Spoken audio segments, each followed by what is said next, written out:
संत मत धारा आपकी सेवा में प्रस्तुत।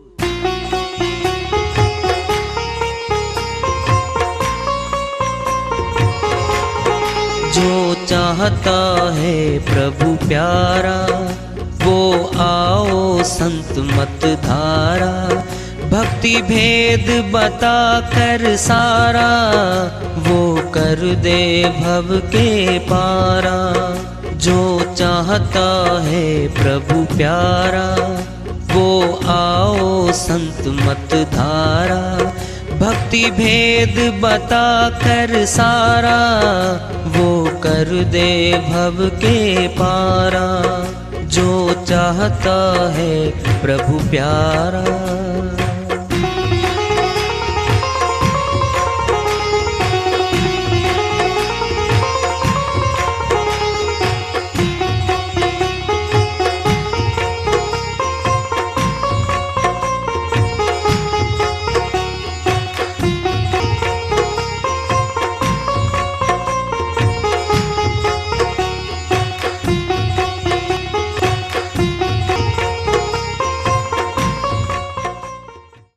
परम पूज्य सदैव स्मरणीय सदगुरु साहिब की जय हो। सतनाम साहिब। आदरणीय सर्व संतों की जय हो। उपस्थित आदर के योग प्रभु प्रेमी एवं जिज्ञासु आत्माओं, हम सभी पूर्ण पिता परमात्मा सभी सृष्टियों के रचनहार कुल मालिक हम सबके जीवन का आधार उनकी महिमा को सुनने के लिए एकत्रित हैं। मेरी सभी से अर्ज है कि मैं कोई जगत गुरु नहीं, कोई महाराज नहीं, कोई महामंडलेश्वर नहीं। मैं केवल सभी संतों की चरणों की धूल हूँ और आपका भक्ति मार्ग में सहायक हूँ। मैं अपनी सीधी साधी टूटी फूटी भाषा में, संदुकड़ी भाषा में भक्ति भेद के गूढ़ रहस्यों को उजागर करने वाले विचार आपके समक्ष रख रहा हूँ। यदि अच्छे लगे अपनाएं, नहीं तो गैर जरूरी समझकर विसार दें। हाँ, सत्संग ही एकमात्र प्रभु प्राप्ति का विद्यालय है, विश्वविद्यालय है ये। और हम सभी सत्संग में आए हुए हैं। हम जिज्ञासुओं तभी तो आए हैं। हम पिछले सत्संगों से वार्ता करते चले आ रहे हैं कि चेतावनी से प्रभु प्राप्ति की ओर। इस अध्याय को, इस वार्ता को आज फिर आगे बढ़ा रहे हैं। प्रभुता को सब चाहें, प्रभु को चाहे न कोई। जो प्रभु को चाहे तो प्रभुता दासी होए। बहन सहजो बाई जी की श्री वाणी है, बहुत ऊंची श्री वाणी है। प्रभुता को सब चाहें। प्रभुता क्या है? मान बढ़ाई है ये। मान सम्मान को सब चाहते हैं, प्रभु को चाहे न कोई। परमात्मा को नहीं चाहते। मान सम्मान, जगत में समाज में ऊंचा पद मिले, लोग हमारी जय जयकार करें, हमें नमस्कार करें निकलते हुए को। क्या ये स्वभाव है मनुष्य का? स्वभावतः मनुष्य मान बढ़ाई, मान सम्मान चाहता है। प्रभु को चाहे न कोई। बड़ी बात आ रही है। प्रभु को जो चाहे तो प्रभुता दासी होए। अगर प्रभु की भक्ति करेंगे हम, प्रभुता मैंने मान सम्मान, मान बढ़ाई, दासी हो जाएगी, अधीन हो जाएगी। क्यों? परमात्मा की शक्ति से बड़ी शक्ति संसार में कोई नहीं है। जगत की शक्ति से मान सम्मान मिलता मैं, ये भी सोच लो। ऊंचे धनवान हैं हम, धनवान को अक्सर मान सम्मान मिलता है। ऊंचे पदाधिकारी हैं, ऊंचा पद है संसार में, ऊंचे पद को भी मान सम्मान मिलता है। स्वाभाविक है ये। सबसे बड़ा पद तो प्रभु भक्ति है, उससे तो बड़ा संसार में कोई है नहीं।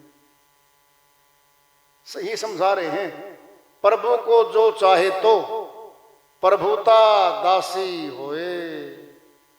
ये मान बढ़ाई, मान सम्मान हमारे पास बिना मांगे आ जाएगी। क्यों?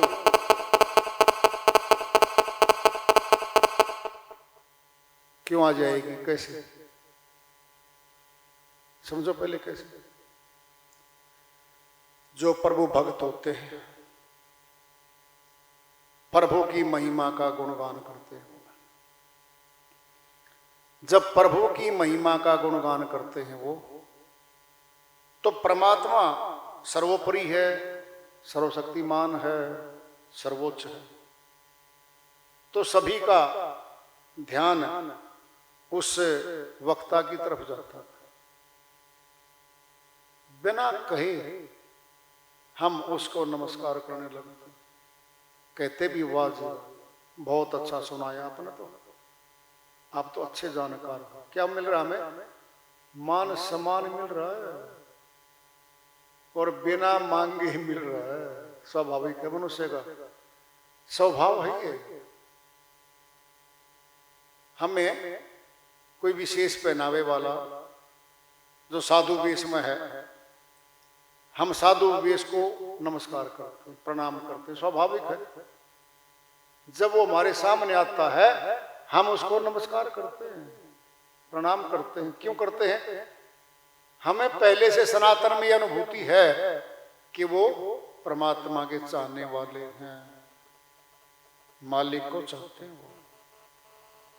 इसीलिए अभिवादन, नमस्कार भिन्न भिन्न शब्दों से कहते हैं हम। महाराज जी नमस्कार, स्वामी जी नमस्कार, स्वभाव है। जो प्रभु को चाहे तो प्रभुता दासी होए, मान सम्मान पास में आ जाएगा। यहां ऐसा आता है। मनुष्य मान सम्मान के लिए सचमुच में सारे काम करता जगत में। उसको मान सम्मान मिले, लोग उसको नमस्कार करें, चाहता है, सभी चाहते हैं। कोई भी ऐसा व्यक्ति नहीं जो ये कह दे जी मुझे कोई नमस्ते ना करे, जी कोई प्रणाम ना करे मेरे को संसार में। सभी चाहते हैं मेरा मान सम्मान हो भाई जगत में। मान सम्मान अर्जित भी किया जाता है, मिलता नहीं है, अर्जित करना पड़ता है। क्या? कमाना भी पड़ता है। कैसे? जैसे हम शिक्षित होने लगते हैं और शिक्षा में ऊंचे पद पे चले जाते हैं, और फिर ऊंचे पद पे नौकरी में, सर्विस में हम चले जाते हैं। जो मातहत हैं हमारे नौकरी में, 100, 200, 500 जितने भी व्यक्ति हमारे अधीन काम करेंगे वो उसको नमस्कार करेंगे। स्वाभाविक है, स्वार्थ नहीं है वहां रीति रिवाज है। अपने बड़े का, अफसर का, बॉस का भी कहते हैं नमस्कार करो भाई, मिलता है। सेठ है, बड़ी फैक्ट्री है उसकी,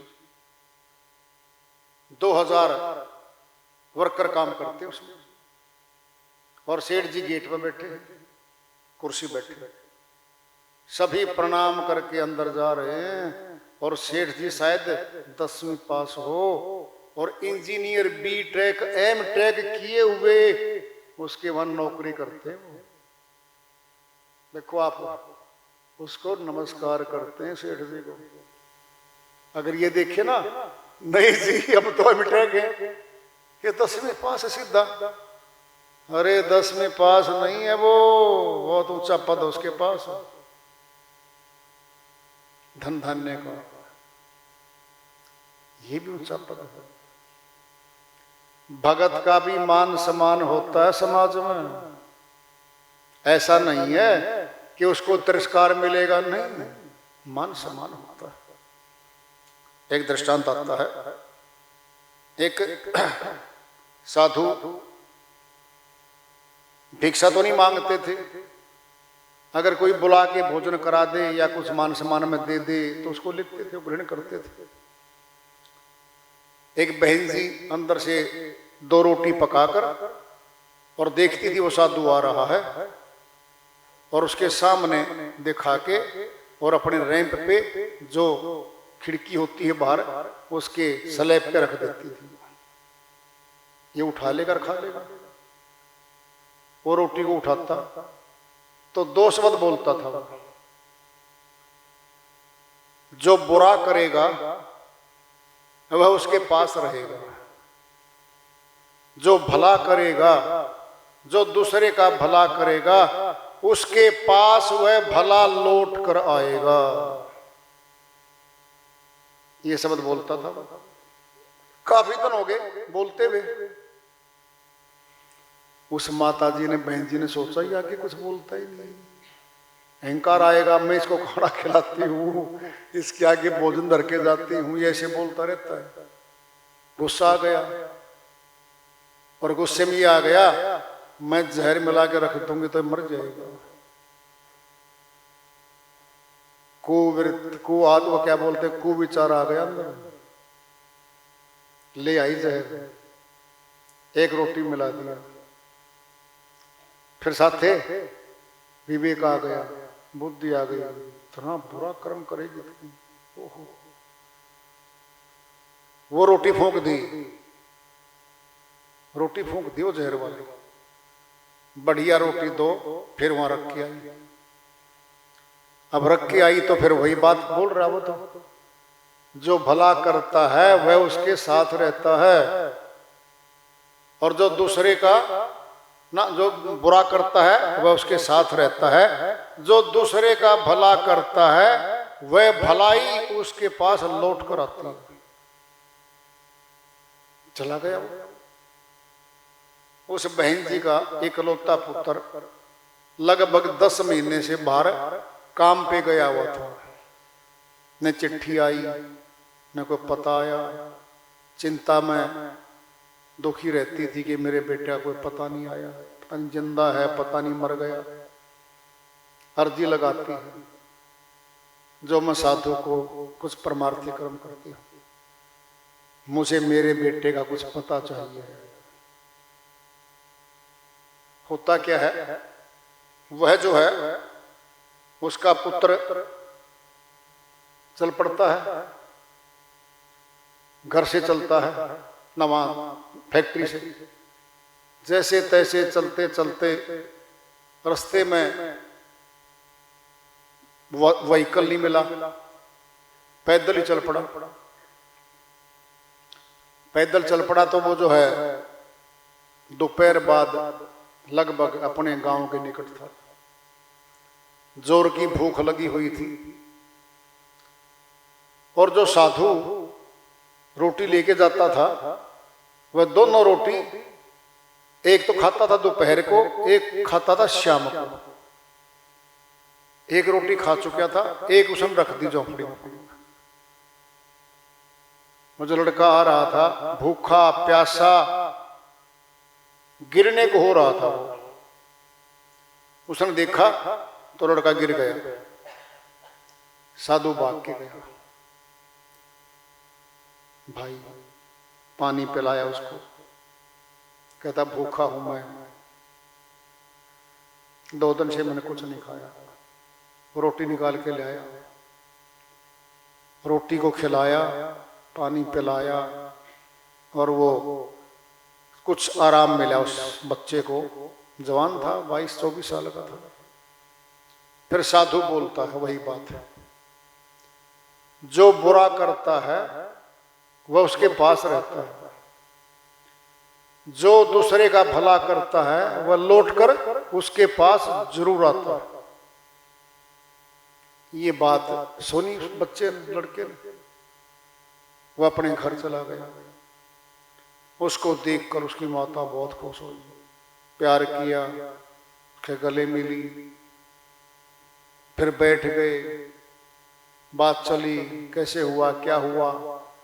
कहता माता जी पैसे कमाए थे, जेब कट गई, पैसा नहीं था और पैदल चल पड़ा, भूखा प्यासा था। एक साधु की झोंपड़ी थी अपने गांव के पास, मैं गिर गया वहां पे। उसने भोजन के रूप में रोटी खिलाई मेरे को, पानी पिलाया। अगर साधु मेरी संभाल नहीं करता तो मैं आज मर जाता। उसकी माता को जिज्ञासा पैदा हुई, बेटा बता वो किस रंग का था, कैसा रूप था, कैसे कपड़े थे, क्या बोलता था वो।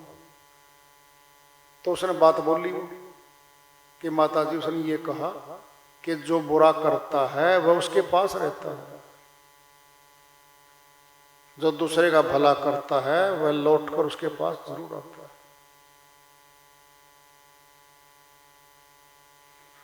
बहुत रोई, बहुत रोई। कहता बेटा मैंने ऐसे ऐसे कर दिया था, रोटी में जहर मिला दिया था मैंने उसके लिए, मैंने रोटी फूंक दी। अगर वो रोटी में वाला जहर पहुंच जाता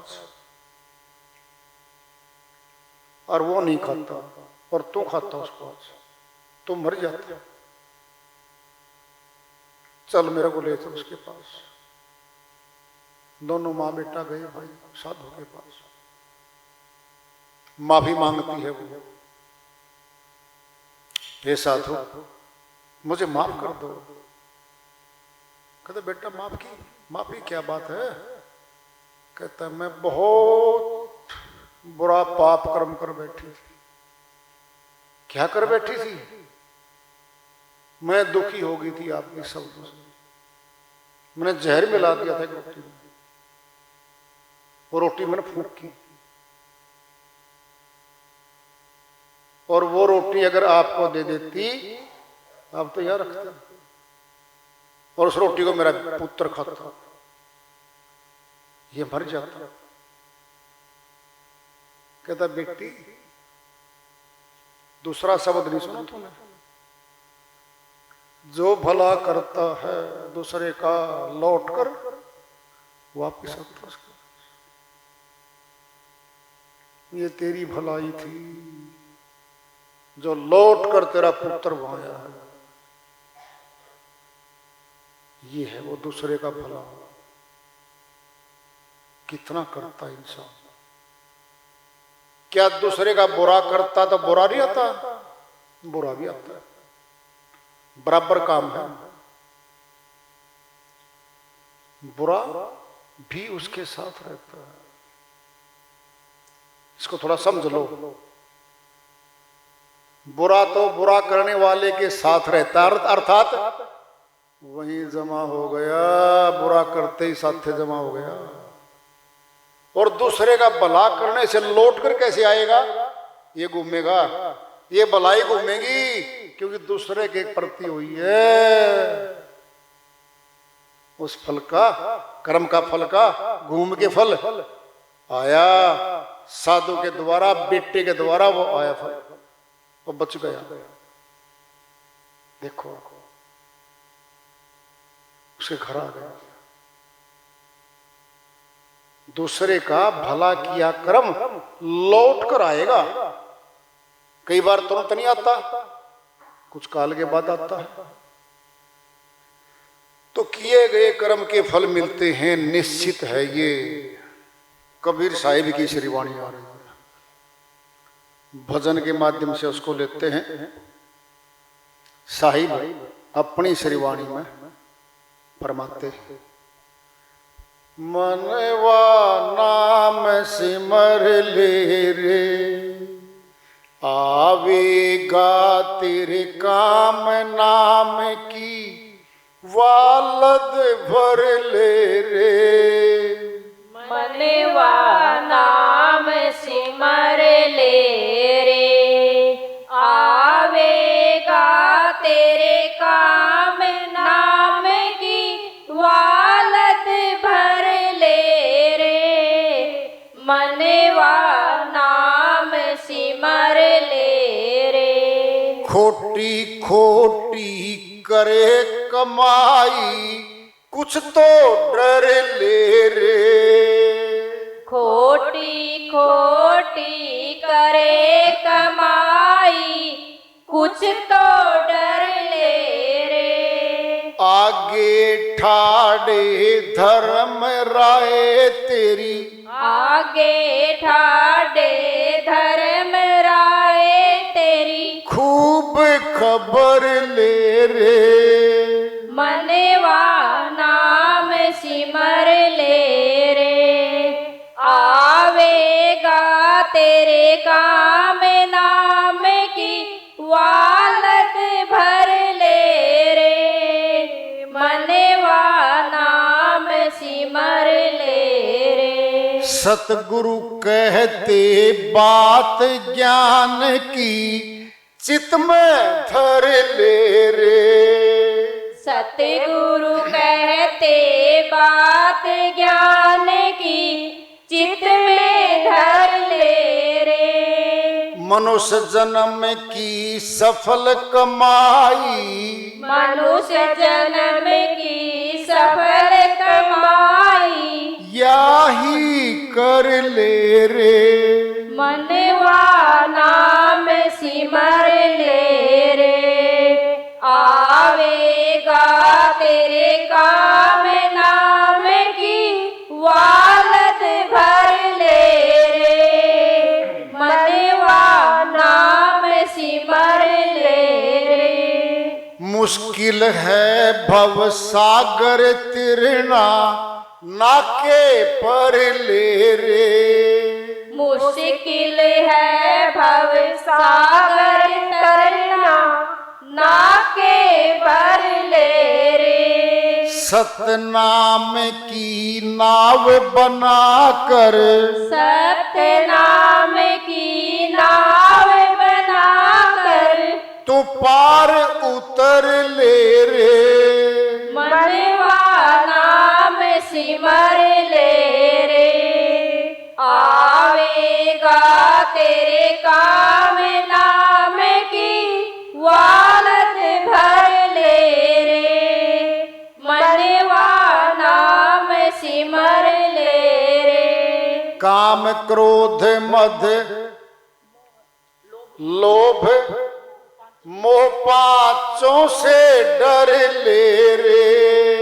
काम क्रोध मद लोभ मोह पांचों से डर ले रे। कहे कबीर जो उभरा चाहे, कहे कबीर जो उभरा चाहे, जीवत मर ले रे।